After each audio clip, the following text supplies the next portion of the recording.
سلام سلام عمل عالم مخان مدباز channel عم عزاب تركب بفتوى تقدادلتي أبسل لكم سلام انت أنك تلو ناتمنخو بزيك العالم بزقات من نسأجمات نويح واحد حقب مصنحي قريت عن حدود كيف قبلومي بسرعة مدواتي كقرب تسفنا كبركو سنة مكتال كون لكم منا وقعد معها بحر نويح واحد بسلام تراخمنا نلوم مبار زانتا بعصا شعات تخفل زبن وري صحافة البولة جنبرة فيورر حيزلكم مسئل لغو قسام موداتا مسايكو تصنحو بخبرنا عدنكو سناي مكتتال فيورر مستيريو تودسب أبيوات مصنعتا يتدريتو ستارف زيكونا أبقى زوم مباركات تذكروا لنقرام مركاب مسرحاني زركب بمبالي رد سبات والقاوين توم مروايت رأي يمكم تعرو تمنيتهم نفتصعم لما خاب انسا زخفت كان اخفتسمو خمزخولو أبولو أتبقوا يرد بزح ولتاتو دما سبعونت أدملك مصنعات زقبو مستير كام زخونا يزارب سلس سوات كابنا بحاقصوم نابش قراتهم زيادة خمسة ربوي دما يزامن فيودور نقانزان سقاين مسعب بالحين عميق سمعيتنا التحيزو قلتون كله نقهانا من فقرنا ما بخمس سعب قلتون نقهانا ما فكر كازي مخالن أبسل مبارن كبلون كله نفقر دما كم تعمل عندك سبات زريو من زحس بولو من نقالوت مردان مرأيين زخل حيدي يرد مولو سمو فيودور ميكالوفيتش بحال هوري صحافي البولد ጋዜጠኛ ኣብ ሃይማኖታዊ ኽትዓት ኣብ ግዚኡ ብትኹረት ዝሳተፍ ኣብ ፖለቲካ ቅዱስ ዝነበረ ሰብ እዩ فيودور ኣብ 19 ክፍለ ዘበን ኣብ ስነ ጽሑፍ ሩስያ ዓለምን ዓብ ጽልዋን ለውጥን ዘሕደረ ልቦለዳዊ ጽሑፋት ዘፍሪ ጸሓፋይ ከም ዝነበረ ኣብ መዛግብቲ ታሪኹ ሰፊሮም ንረኽቦም ጽሑፋት فيودور ኣብ ግዚኦምን ሕጅን ኣብ ዓዲ ሩስያ ጥራይ ከይተሓጽሩ ኣህጉር ተሳኺሮም ተፈታውነትን ጽልዋን ክሕዝሩ ኣብ ብዙሕ ቋንቋታት ክተርጎሙን ብብዙሓት ቅዳሓት ክሸጡ ዝኽኣሉ መጽሓፍቲ ዘቕረበ ውሩይ ጸሓፋይ እዩ ኣብ ቀንዲ መለለዩ ኣብ ጽሑፉ ዝነበረ ዓሚቕ ፍልስፍናን ቅዲ ጥበባዊ ጽሑፉን ኣብ ልቢ ብዙሓት ኣፍቀርቲ መጽሓፍ ብዓበ ክብሪ ክዝከርን ጦብላሕታ ከተርፍን ኣኺልዎ እዩ فيودور كابو ميكايلوفيتش كابديو ماريا بعد 1821 ዓመተ ምህረት ኣብ ርእሰ ከተማ ሞስኮ ሩስያ ከም ዝተወልደ መዛግብቲ ታሪኹ ይሕብሩ ኣቦ ጥረተኛ ሓኪም ኣዲኡ ድማ ኣዝያልን ትፍራት እግዚአብሔር ዝነበራ ሰበይቲ እያ ነይራ فيودور ድማ ካልኣይ ወዶም ነበረ ህይወት ስድራ فيودور ኣብ ሞስኮ ካብ ዝነበሩ ስድራ ቤታት ኣብ ማእከላይ ደርቢ ካብ ዝሕሰቡ ስድራ ብምንባሮም ብዳሓን ክግለጽ ዝኽእል ኣተሓባብያ ዕድመ ንእስነቱ ይሕሊፍዎ فيودور ولا كان يشين برجنا بهزان كله بصل واسدرو بفلاي دماديو فقر منباب حديرون أن صحفتي فلو تخرج كجبر كيلين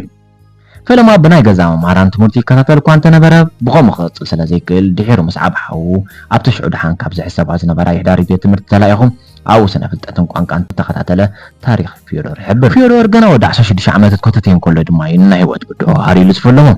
تنايوات عم عقد أمي دما عدي وجنا ودع صرت حمش عملت كله بحمام عسل وتكبز عالم تفليته زين هيوات فيودور كبيد تلواي حديرو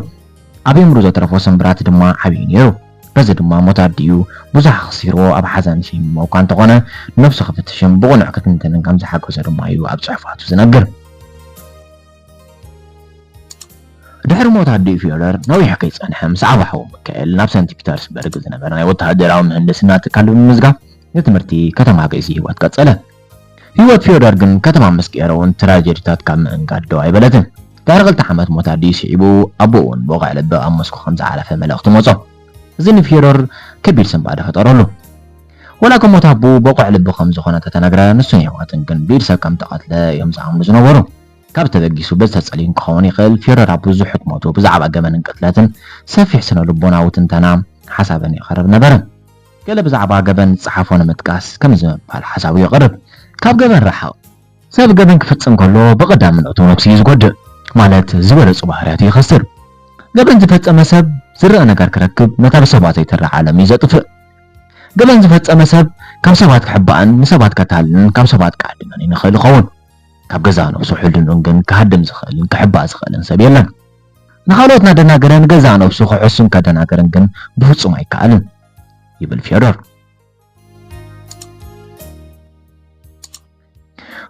أبتزعته هنا وتهدرهم من هندسنا تمرتي دار موتابو تمرت بقبو زازنا هيوت فيودور أبسنت بيترسبرغ أبسنت تمرت فسرحين يرو دارهم من راقونا اللي تنال معارك رخيبون عاد عامتا وتهدروا وقلقلتو كانت تسقنحة أبسنت صحف فلي فقرن تقدع سنة سلازنا ورا نتقابل بزوف قرميا أبقى لخيته وكرم ولا عدوبو مهاب كسارح سلازدلي بلا يخبت تمري أخسر حل زنبرا سراح زنبرا معارك أوريدو تسنابتا فيودور كاب سرح مهندسنا دحر مسنباتو أب سرح سنة صحف تصاوي تخنات تف دحر مصنع ኣብ 1846 እታ ብዙሓት ኣፍቀርትን ነቐፍትን ሃየስትን መጽሓፍ ናዳ ዝተረፈት ቡርፎቅ እትብል መጽሓፉ ናብ መንበብ ተቕረበ። በዚ ድማ ንሕትመት ጉዕዙ ምስ ብዙሕ ተስፉን ናዳን መጎሳን ኣህሊሉ ፈለሞ። ወዲ 25 ዓመት ከሎ በቕሪ መጽሓፉ ኣብ ዓወትን ናዳን ኣትሪፋ ጉዕዙኡ ጀመረ። ኣብታ ዓመት ድማ ዘዳብል ሊስተር ብሮካርችን ዝብላ መጽሓፍትን ኣብ ህዝቢ ኣቕረበ። ፊዮዶር ኣብታ ፈላሚት መጽሓፉ ብዝረኸቦ ናዳን ተፈታውነትን ተሓጊዙ ድሓን ዝኾነ ፋይናንሳዊ ውህብቶ ስለ ዝረኸበ ብኸፊል ጽገማቱ ህዊሱ ንዝቕጽላ መጽሓፍቱ ከም መንጠረባይታ ተጠቂሙላኒ። እንተኾነ ከም ቀዳሚት መጽሓፉ ዝረኸቦ ናዳን ተቐባልነትን ኣብ ዝቕጽላ መጽሓፍቱ ቀልጢፉ ተቐባልነት ክረክብ ኣይከኣለን ጥራይ ዘይኮነ ኣብ ዝቕጽላ መጽሓፍቱ ብኸቢድ ተነቒፉ እዩ። ህይወት ፊዮዶር ካብ ጽሑፍ ከይረሓቐት ኣብ ትጓዓዘሉ ዝነበረት ጎኒ ጎኒ ኣብ 1846 ኣብ ዓንኬል ሶርቦት ተኻውሎ ዝኣምኑ ጉጅለ ምሁራትን ጸሓፍትን ጸለውቲ ሰባትን ብምጽማር ንጡፍ ተሳታፊ ኮይኑ ይቐጽል ነበረ። እዚ ግን ንዕኡ ንጉጅሉን ጽቡቕ ነገር ሒዙሎም ኣይመጸን። ኣብ መፋርቕ 19 ክፍለ ዘመን ዝነበረ ፖለቲካዊ ሃዋህው ሩስያ ንኸምዚኦም ዝኣመሰሉ ጥቕንፋት ጉጅለ ከምዘይ ሕጋዊ ተግባርን ብናይ ገበን ዓይኒ ጥሞት ብምንባሮም ፊዮዶር ጉጅሉን እውን ሓሳባቶምን ጥርናፊኦም ከምዘይ ሕጋዊ ተቖጺሩ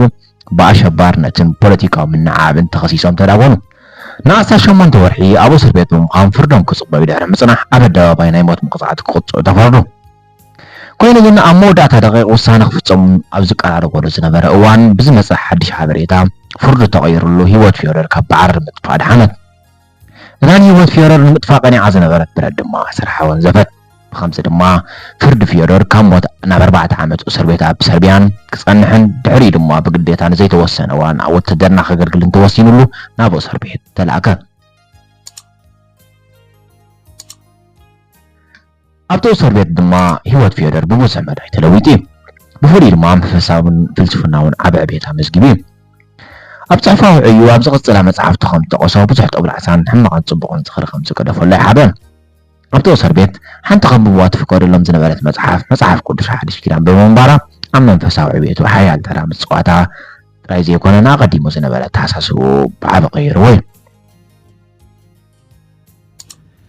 ህይወት ፊዮዶር ኣብ እስር ቤት ኣብ ከቢድ ስራሕን 4 ዓመት ድሕሪ ምጽናሕ ኣብ 1854 ካብ እስር ቤት ተፈቲሑ ናብቲ ብድሕሪኡ ዝተመደበሉ መቕጻዕቲ ማለት ብዘይድላይ ወታደራዊ ኣገልግሎት ተጸምደ።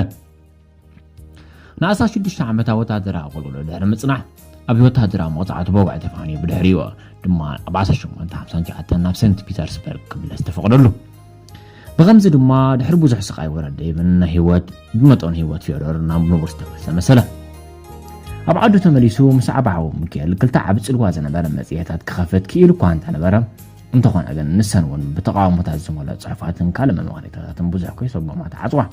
በዘይ ሰንበደ ዘይተዳለም ፊዮዶር ብዙሕ ጸገማት ይሕሊፉ ክንሱ ብርዑ ካብ ምትካል ግን ደው ያበለን። بعبو ندانم ناي صحف عيو تمليسو فرنايز دما 1860 The House of the Dead The Incest of Injuries زبلان كالوت مصحفت بمحتام بزعبا زحالفه منقد زلو تمسات تزكاتته نبنبب تقربه اول قاو فقرا غزو بزحو زي نبره فيدور او 1858 مسمان داس تبعلت قال 29 عامت مبلد تمريع كون تنبره نسا ግን ድሕሪ ብዙሕ መጠኑ ወረደ ይብዝነበሮ ሓጎስ ሳሃደሞ ናይ 7 ዓመት ሓዳር ጉዕዙ ኣብ ሰንት ፒተርስበርግ ብ1864 በሞት ተፈለየቶ ውሽጡ ድማ መሊስና ብሓዘን ተመልሰን ህይወት ዝዕውት ጸሓፋይ ግን ዕማቕ ቅድልካ ምስዓብ ኣብ ዝደዋ ያበለትን ድሕሪ ሞት ሰበይቱ ኣብ 3 ወርሑን ሓው ሞት ካብ ዓለም ተፈለየ እዚ ድማ ንፊዮዶር ዓብ ፋይናንሳዊ ቆልውላውን ጭንቀትን ኣኸቲሉሉ ነይሩ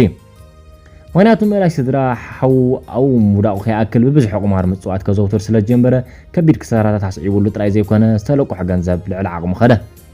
ብኸምዚ ድማ ኣበሳጫዊ መድረኽ እናሓለፈ ክጓዓዝ ድሕሪ ምጽናሕ لقحو خفل سلا زي كاله كابلقعتن مدام نتا ድሕሪ ማንዳ ዘእተዋ ሰበይቲ ሒዙ ንኤውሮጳ ሃደመ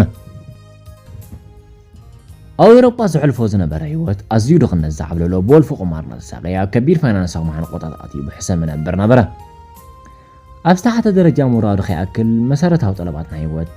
ንመጓዓዝያን መኽፈል ስለ ድሳኣነ ናይ ሰበይቱ ቀለቤትን ናይ መርዓን ክዳውንታን ይትሕዞ ነበረ ኣብ ልዕሊ ህይወቱ ዝፍጸም ተደጋጋሚ ትራጀዲታት እውን ህይወቱ ካብ ዘኽበሮ ተስፋ ዝቆረጾን ሓደ ነይሩ ኣብ ጀኔቫ ስዊዘርላንድ ዝተወለደት በቕር ጓል ሶንያ ገና ኣብ 3 ወርሓ ኸላም ማታ ኣብ ከቢድ ተስፋ ቁርጠት ተሸሚሙ ነበረ ቤት መዓስ ከም ጀመሮ ብንጹር ዘይፈለጥ ኤፕሌፕስ ዝበሃል ሕማም ድማ ብተደጋጋሚ ይሳቐ ነበረ ብኸምዚ እናሓለፈ ግን መጽሓፍ ካብ መጽሓፍሲ ኣይቦኸረን ኣብ ስደቱ ድማ ፍረ ዘለዎ መጽሓፍቲ ከም በዓል ዘይዴት ዝኣመሰላ መጽሓፍቲ ጽሒፉ ፊዮዶር ካብቲ ካብ ዕጡቃት ኣለቃሕቲ ዝሃዲሙ ዝነብረሉ ዝነበረ ኤውሮጳ ንዓዱ ብ1871 ተመሊሱ ኣብ ሩስያ ኮይኑ ነተን ዘርፈ 10 ዓመታት ይዛቲሙወን ናይ መወዳእታ ዝጸሓፈ መጽሓፍ ኣብ ምዕራባዊ ዓለም ክሳብ ሎሚ ኣብ ግዚኡ ብዓበ ኸብርትን በብዘላ ብራዘርስ ካራማዞቭ መጽሓፍ ጽሒፉ ብቻዓተ ለቃቲት 1881 ብሕማም ዓረፈ ታሪክ ፊዮዶር ብዙሕ ወረደይ ብዝመልኦ እኳ እንተነበረ ኣብ ሰብኣውነት ፍቕሪ እምነት ብዛዕባ ገበን ዓለም ዘርአያ ፍልስፍናዊ ትንተና ርድኢትን ግን ክሳብ ሎሚ ብኽብሪ ክስገር ገይርዎ ኣሎ